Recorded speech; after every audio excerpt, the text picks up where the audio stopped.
We started walking the trail, and then we stopped, I'll just say an estimated 6 hours, and we come to a creek.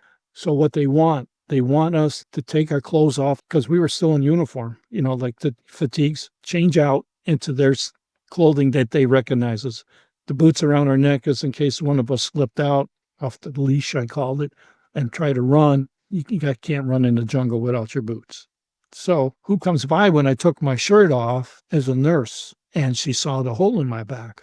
Well, actually, who saw it was a guard guarding me. And he points to my back, and I says, point to my wound and point to his gun. And I said, you shot me. And he got ticked off because he wasn't the one that shot me.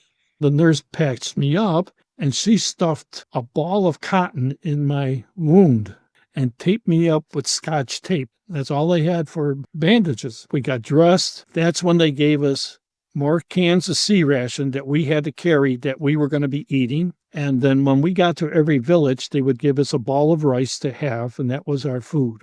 But with that can of sea rations, that the beef stew that we were carrying had to be shared amongst the 10 of us. So we continued to walk the trail, and we ran across the North Vietnamese coming down the trail. And this was the Tet Offensive coming down. These guys were carrying artillery and their food rations and everything.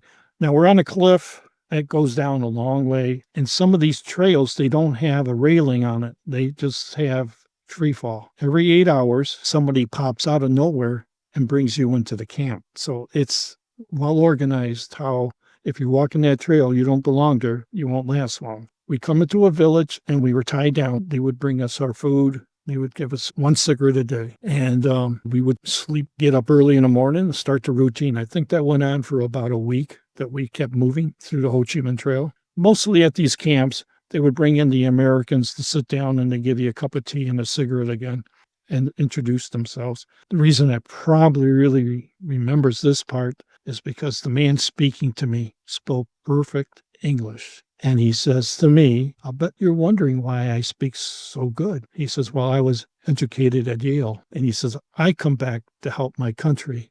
At the end of the walk on the Ho Chi Minh Trail, Dexter says to me, I have to take a squirt. Dexter grabbed a hold on himself, and the guard knew what he meant. So he's doing his thing, and he says, oh, crepe. And I go, what? He was urinating blood.